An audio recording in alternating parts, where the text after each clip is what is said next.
좋아요, 구독! 아침에 읽는 어젯밤 미증시 이야기 종목 브리핑 시작합니다. 새로운 백악관의 주인이 생각보다 일찍 정해졌습니다. 도널드 트럼프 전 대통령이 제47대 미국 대통령에 당선이 되며 백악관으로 복귀하게 됐는데요. 당초에 발표됐던 초접전의 여론조사 결과가 그대로 반영이 될 경우 우승 선언까지 최장 13일이 걸릴 수 있다는 분석이 무색하게 하루 만에 뚜렷한 윤곽이 드러났습니다. 경쟁자였던 해리스 부통령도 결과에 승복한 뒤 축하 전화를 걸어 모든 국민을 위한 대통령이 되달라고 부탁했습니다. 대선으로 인한 빅데이, 뉴욕 증시도 환호하는 모습이었는데요. 간밤 뉴욕 증시 3대 지수 모두 큰 폭의 상승세를 그려냈습니다.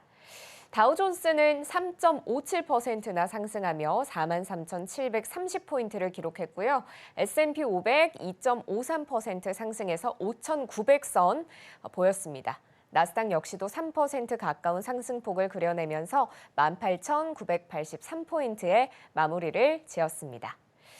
도널드 트럼프 전 미국 대통령의 대선 승리 소식에 오늘장 3대 지수가 일제히 사상 최고치를 경신했습니다. 차기 대통령 트럼프 행정부의 감세 또 규제 완화 정책이 기업 활동에 긍정적으로 작용할 것이란 기대감이 투심을 자극했습니다. 골드만삭스는 현지 시간 5일 트럼프 후보 당선과 또 공화당이 상하원을 모두 장악할 경우에 S&P 500 지수가 3% 급등할 것이라고 예측을 했는데요. 현재 상원은 공화당이 승기를 꽂았고 하원 역시 공화당이 우세한 가운데 실제로 3%에 가까운 상승폭을 그려냈습니다. 미 10년물 국채금리 큰 폭 상승하면서 4.4% 선을 만들었습니다. 가격이 급락하자 금리는 급등하는 모습이었는데요.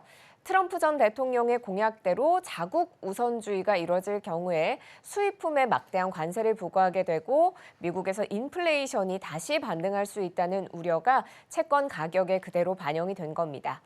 급락한 국채 가격과 반비례하게 움직이는 금리가 큰 폭으로 상승하는 모습이었고요. 필라델피아 반도체 지수 역시도 큰 폭으로 상승했습니다. 3.12% 오르며 5,216포인트 선에 장을 마쳤습니다. 국제유가는 소폭 하락하는 모습이었는데요. 배럴당 71.92달러 선에 마무리가 됐습니다. M7 종목들 위주로 살펴보면 빅테크들 전반적으로 강세를 보였습니다. 규제를 강화하던 민주당 대신 규제 완화책을 들고 올 가능성이 높은 트럼프 행정부의 출범을 앞두고 기대감이 선반영된 것으로 보입니다. 먼저 애플 살펴봅니다. 다른 빅테크들과 함께 지금 미 법무부의 반독점 소송에 제소가 된 상태인데요. 트럼프 전 대통령의 당선으로 인해 리스크를 회피할 수 있을 거란 기대감이 생겼습니다. 다만 주가는 약보합으로 돌아서며 마무리가 됐습니다. 몇 가지 이슈들이 있었기 때문으로 풀이가 되는데요. 애플이 최근 내놓은 연내 보고서에서 자사가 새로운 시장에 진출해서 내놓는 신제품들이 아이폰을 비롯한 기존의 제품들만큼 수익성이 좋지 않을 수 있다라고 투자자들에게 경고했습니다. 또 이는 회사의 사업, 운영 결과 및 재무 상태에 실질적으로 악영향을 미칠 수 있다고 명시했는데요. AI나 가상현실 헤드셋처럼 검증되지 않은 것들이 새 시장에 진출을 하게 되며 미래 신제품이 아이폰만큼의 수익으로는 돌아오지 않을 수 있음을 분명히 밝힌 겁니다. 애플이 이번처럼 미래 신제품이 재무 상황을 악화시킬 수 있다고 직접적으로 언급한 적은 없었는데요. 또 애플은 이번 보고서에서 AI의 안전성에 대한 우려와 지정학적인 긴장이 새로운 위험으로 떠올랐다고 경고했습니다. 지정학적 긴장을 위험 요인으로 지목한 건 수년 만에 처음입니다. 이뿐 아닙니다. 유럽연합이 애플에게 디지털 시장법 위반으로 수십조 원의 과징금을 부과할 거란 보도가 나왔습니다. 실제 애플이 과징금을 받으면 EU가 디지털 시장법을 적용해 제재를 한 첫 번째 사례가 됩니다. 마이크로소프트는 2% 넘는 상승폭을 기록하며 마무리를 지었고요. 엔비디아는 오늘장에서 4% 넘게 뛰어오르며 145달러 선에 마무리를 지었습니다. 어제장에서 약 5개월 만에 애플을 제치고 시가총액 1위 자리를 탈환한 엔비디아는 오늘장에서도 4% 이상의 큰 급등세를 그려내면서 애플과의 격차를 더 벌리는 모습이었습니다. 오늘장 기준 엔비디아의 시가총액은 3조 5,718억 달러, 애플의 시가총액은 3조 3,666억 달러입니다. 다음 알파벳 살펴보죠. 큰 폭으로 상승하며 4% 가까운 상승폭 그려냈는데요. 바이든 행정부의 반독점 소송에 걸려있는 구글의 모기업 알파벳 주가가 트럼프 전 대통령 당선으로 인해서 상승 탄력을 받는 모습이었습니다. 외신들은 구글이 강제 분사를 피할 가능성이 높아졌다고 전망했는데요.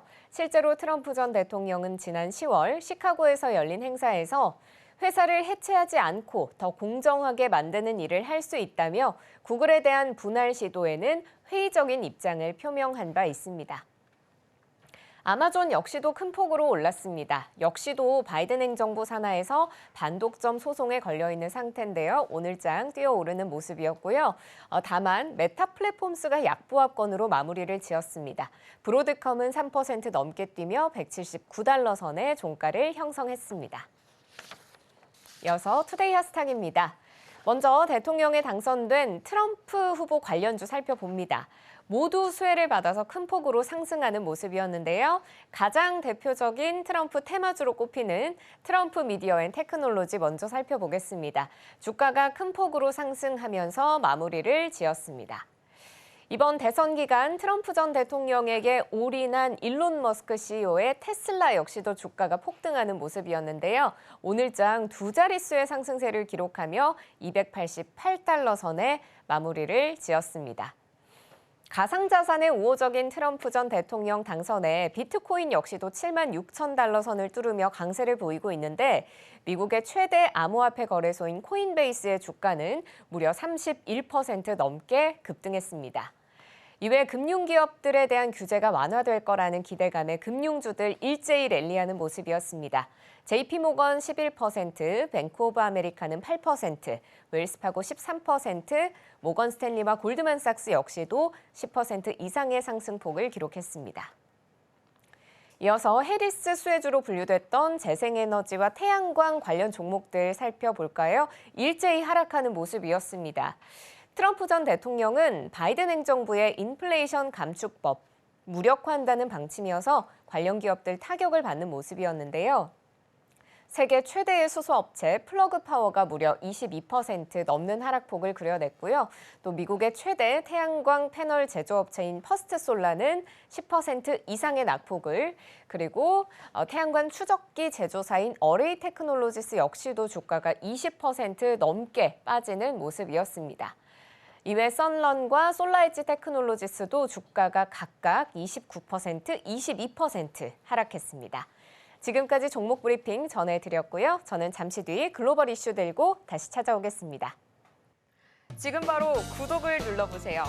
실시간 경제 뉴스, 투자 전문가들의 다양한 시황과 정확한 분석, 또 알찬 투자 정보까지 신뢰할 수 있는 저희 서울경제TV와 함께하세요.